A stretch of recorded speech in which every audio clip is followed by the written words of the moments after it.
Hey everyone, Drew from Quilly Bear Cards here. Today we're going to talk about a subject that I think a lot of people struggle with, including myself, and that is how to balance collecting and running a business at the same time. And throughout my time in Pokemon, this has been quite an evolution for me, and my mindset around this has changed a lot over the couple of years that I've been doing this. And I think a lot of people struggle with this in the same way that I do, because at the end of the day, when you're operating a business and collecting at the same time, everything is opportunity cost. Every dollar that you put towards one thing is a dollar that you can't put into another thing. And the impulse to collect things is always there, right? There's always the card that you could be picking up, but that comes at a cost, and that's the opportunity cost of continuing to scale and grow your business. And this is going to be sort of more of a ramble from me about sort of my own reflections and how I've evolved my thinking over the time, sort of the state of how I collect now and how I run my business now. So I hope you'll bear with me, and maybe some things will resonate with you, and it'll be interesting for you to reflect a little bit on your own journey and how you think it might evolve in the future for yourself as well.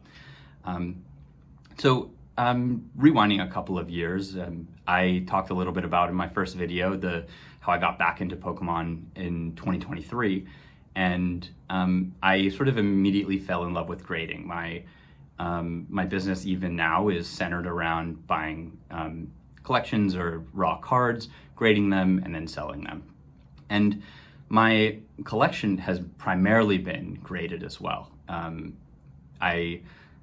When I came back, I was enormously nostalgic for, all of the vintage cards. So I was immediately drawn towards those sorts of things. I then fell in love with a lot of Japanese vintage as well, a lot of sets like the E-Series with amazing artworks that I never got to collect myself. And really when I started out, that was what I was targeting, both for my collection and as a business. I thought to myself, well, these are the things I like. Even if I'm not keeping all of them, maybe I can buy them, grade them, get to hold them for a little bit, and then allow them to move on. So most of my endeavors were centered around grading and sourcing these vintage cards that then I would grade and sell. And I really, again, focused on the things that I loved. I wanted to just touch all the things that I love, and I didn't really have much attachment to the modern market. I hadn't really been here long enough to see it. I didn't frankly understand it, and vintage was a lot more stable at the time. It was sort of you know what you're buying, you know what the PSA 10, PSA 9 prices are, and it was a little bit easier for me to wrap my head around as well from a business standpoint and just from my own knowledge base. So that's kind of what I dove into head on in 2023, and it ended up going pretty well. I think there's a little bit of luck and a little bit of skill involved, but there were also some challenges that started sort of festering in the business. And the first challenge is that grading vintage and finding gradable vintage cards is a challenge. Now, I loved that hunt. I thought it was super rewarding to, search through hundreds and hundreds of copies of these cards to find gradable copies that might grade well. But it really was a slow process. And even trying to put together 20 card subs where 70 or 75% of them were, vintage cards that I had sourced, it took a long time to get those bulk subs together. There were periods of a couple of months where I was just buying these cards, waiting to put this sub together, and then sending it out because I could get the cheaper bulk pricing on it. Because I was not very well capitalized at the time. I didn't start with that much seed money. So it really sort of slowed down the churn of creating a business. And the other part of that is that they're slightly more expensive cards. So I had to, basically spend almost my entire bankroll on these vintage cards that would fill up this sub. I would be left with very little to continue with, and then I'd send them into the ether to PSA and wait for them to come back. And I would be basically sitting on my hands during that time because I didn't have enough money to put together another sub, and I needed that sub to finish to get the money back and then sell things. So it really took a long time. Now back then, fortunately, PSA turnaround times were a lot shorter. They were on the order of 6 to 8 weeks. But even still, that is a ton of time lost just waiting for something to happen. And it was really fun. I got to grade some really fun cards, really cool cards that I wouldn't have been able to like purchase myself in PSA 10. But in hindsight, it was definitely a mistake on the business side. Great as a collector and enjoyer of Pokemon, but terrible for scaling a business. And the second part of that is that when the cards come back, of course, there's all these great cards in there that I personally have some nostalgic attachment for, are cards that, you know, I was into for relatively little, and if they graded really well and they were a 10, it was this awesome card that that I wouldn't have bought myself to hold, but I kind of just fell in love with it when it was back in my hands. And grading a lot of the stuff that I liked, that happened a lot. I was constantly tempted to be like, ooh, I can take this one out of the pile. I could take this one out of the pile, which is a slippery slope. And I'm going to talk a little bit more about the guardrails that I've set up for myself now as a business. But there was one in particular I remember. It was a Dark Blastoise from Team Rocket, the unlimited version. I bought it for, I think the raw card was $100, and after grading and fees and shipping and all that, I was into it for maybe $130, $140. Came back at 10. That was a really low pop card, really cool card, not one that I would have bought myself, but I was a huge Blastoise fan, and I think I'll have a pic that I can show up of that one, and so I kept it.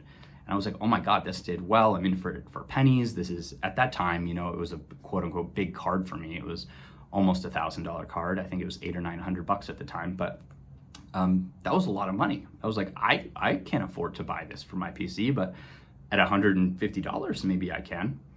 And that created this second problem where all of a sudden, these cards that were coming back, my biggest wins that I was the most tempted to keep, were getting taken off the table. And I was sort of systematically removing my biggest wins from the cash flow that I was trying to turn over in my business.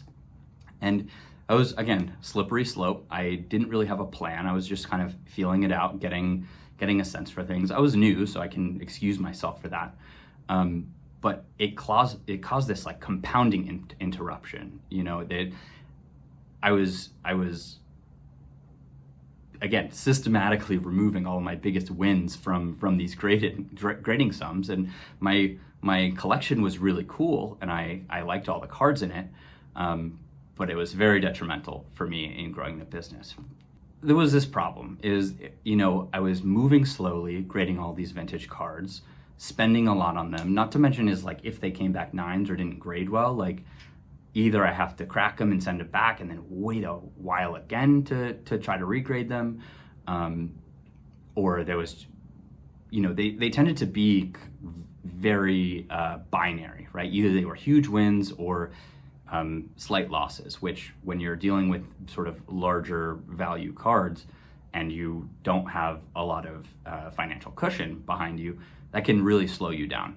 So I was taking basically these big risks, waiting too long between my submissions because I was grading expensive cards. And then when they came back, systematically removing all of those like best wins from the compounding that I was trying to do in my business.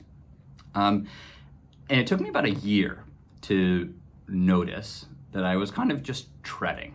And my business was growing, but not in the way that I had hoped. And I was, you know, looking around at other people in the market and what they were doing. And I was like, okay, something about this system is off. My collection had a pretty decent value, but I had sort of mentally segmented those two things as like, oh, this is sort of the spillage that I'm sort of sifting off the top of my business. And at that point, I was not running a business. Frankly, I was just a collector that was using grading to fuel their collection. And I think those two things are different. And I think both of them are okay as long as you are it works for you and it fits your needs. But I really need to take a good look at myself in the mirror and actually decide what it is that I wanted to do. And I needed to really reflect and refine my goals, both for my collection, most importantly, and then for my business as well. And the first thing about that collection that I realized as I started looking through those cards was that they were kind of haphazard. Again, these were cards that I was like sifting through, and they were kind of this random collection of cool cards that I, again, wouldn't have bought myself, but because I got them sort of for pennies on the dollar, because I graded them myself, I was like, oh, cool, I can keep this. But there was no identity to the collection at all. There wasn't a sort of thesis around the types of either sets that I was picking up or the Pokemon that I was picking up. And I realized after I was looking at all these, like, I didn't really have much of a story around this collection. I didn't actually have that much of an emotional attachment to the collection, even because they were all accidental pickups. There was no planning. There was no sort of striving to achieve something. They were just random, again. So at that point, it was probably middle of 2024, I started taking a hard look, and I really sat down and I literally made a list of what I wanted to collect. And almost none of the cards on that list were in my PC at the time. Again, these were random cards that I had picked up. It was kind of ridiculous when I am thinking back on it. But I think that's something that like happens to a lot of collectors over time. You get in, you're so excited. There's like this shiny new thing, that shiny new thing. You see this card on the internet. You do some more research. You sort of are feeling out the ecosystem and the figuring out what the types of things that you were like. And I had to go through, and every card I was like, why do I own this card? And if the reason was, I just happened to grade it well, and I took it out of my grading pile, it was gone. I had to sell it. I had to sell it or trade it or whatever it was. So again, I sat down, created a list of all the things. My two favorite Pokemon are Raikou and Absol, so I decided that I wanted to start putting together a Raikou collection first, and then start working on some cool Absol cards. And I also really like these Japanese promo sets that I'm still actively putting together. And so every once in a while, I'll still, pick up a card, but it's much more measured and it's much more reasonable. And if there's a card that I'm buying raw and I'm grading it, if it's for the business, it has to be for the business. And there was a reason why I bought it. I bought it because the metrics of that card looked good. I thought it had a good chance at a 10. It has good margin. It has good sell-through rate. It has all of these things that I needed to reframe myself around. But also creating that separation between the business and my collection in the way that I was thinking about, like deliberately setting it up, is it then opened up this whole new world for my business and saying, okay, I can put my business brain on and start learning more about this modern market and other sort of eras in Pokemon that I want to grade and buy. And I still buy vintage cards and try to grade them here and there because that is the thing that I'm passionate about and I love doing it. But because I put that separation in there, I was able to start mentally start participating more in these other types of markets and other types of cards that I could churn through a little bit quicker, had great liquidity, had good 10 rates, all of these great things for a business. And I didn't have to be interested in them for my collection. I could just use them to grow the business, and then if a great opportunity came up to buy a raw card for my collection that I wanted to do, I could make a deliberate choice around that card, or even pick up a graded card. Like some of these cards that I'm targeting are frankly really hard to find, and it just needed to be a lot more deliberate. I had to think about it more. I had to be like, what is my goal in my business first? What is my cash flow right now? Can I actually afford this? Like, what is the real opportunity cost here? It's not just the $1,000 or whatever it is for a particular card. It's the $1,000 that then I could continue compounding over however many months, turning it over, making 10, 20, 30% on it over and over and over and over. And that did another thing for my collection is it made it a lot more meaningful to me. And I think that a lot of people, when they're collecting or buying cards, people say you can't get like too emotional about a card. And I think that's true in the business sense for sure. But for my collection, I really think it's important to pour some emotion into it, to have it actually be meaningful and worth the opportunity cost that you're giving up. Because it is sort of this living, breathing thing that you're like pouring your energy into and making a sacrifice for other things. It's your money and your time and all of these different things that, if I wanted to make up that $1,000 purchase, I have to work harder in my business and flip more to cover that cost. Where emotion gets a little bit more dangerous for a collection is not when it's this measured, like meaningful thing. It's when it's ego buying or FOMOing, because that's a dangerous slope as well. It's not like a true attachment to the card. It's just a feeling that you don't want to miss out, or you have to prove that you are a big collector or have the ability to buy crazy cards. And at the end of the day, when you'll have that card, you might be proud of it for a while, but it will lose some of its meaning. And so, like, one example of a card that I ended up buying, it was part of my list. I found a copy of this card raw, and ended up paying a good amount for it, but it graded a 10. It's the Mew 7000 points promo. And this card is my favorite Mew card. I really, like I said, I love these vintage Japanese promos, especially ones that had a story around the release and like something that you had to do, either like a lottery or getting these points in the Players Club or the play tournament. And I ended up keeping it, and because it was part of that list that I had generated. And what I really loved about this card is the person that sold it to me ended up becoming a really good friend of mine.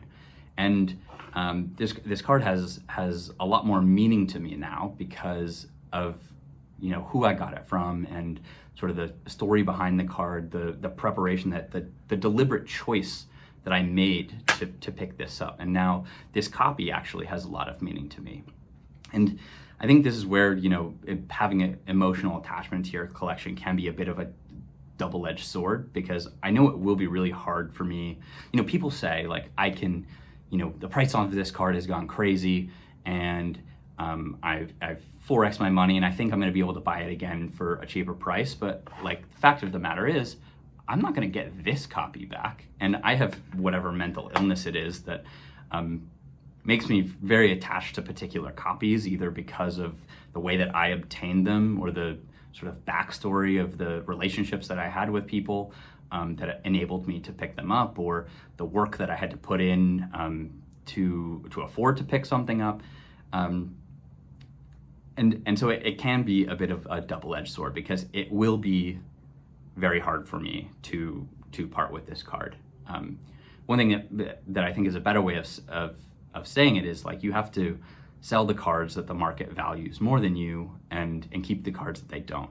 And the fact of the matter is that this copy of this card is more meaningful to me than the current price. And that is not based on the inherent value of this particular, Mew EX 7,000 point promo PSA 10, but this particular copy for me, because I have the story behind it. And I know this is a trade-off, obviously. Like there's really no difference when you get down to brass tacks about, like, opportunity cost when you're buying something versus opportunity card in keeping something, because there's still opportunity cost that I'm giving up when I'm keeping this. And I know this is a trade-off, and for whatever reason, this is just the way that my psychology works, but I think I have to give myself a little bit of grace when I want to collect meaningfully and run my business. And if I can grade most of the cards in my collection and get them at the raw prices and grade them, like, I'm okay with that discount, and then keeping them, I'm more okay with that opportunity cost.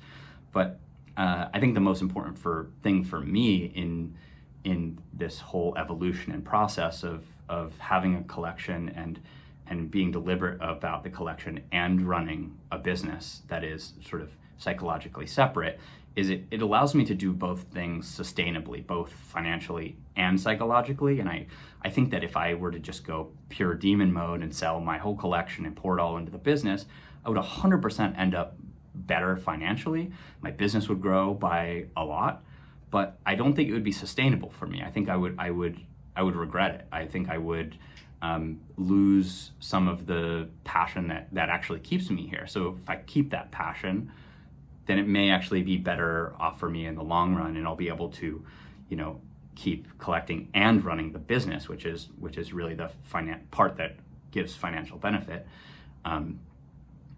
for a lot longer time. And that's my personal decision. I know there are tons of people that don't want to collect, just run businesses, have no interest in keeping any more cards anymore, either because they've seen everything, or maybe those cards didn't have like a particular story around them. And then there are people that don't want to run a business and just want to collect and have it be a net collector, and I think that's totally fine. But I think that I've found something sort of in the middle there that works for me, and I'm okay with the trade-offs that I have. And I think part of the trick is just being very acutely aware of what those trade-offs actually are.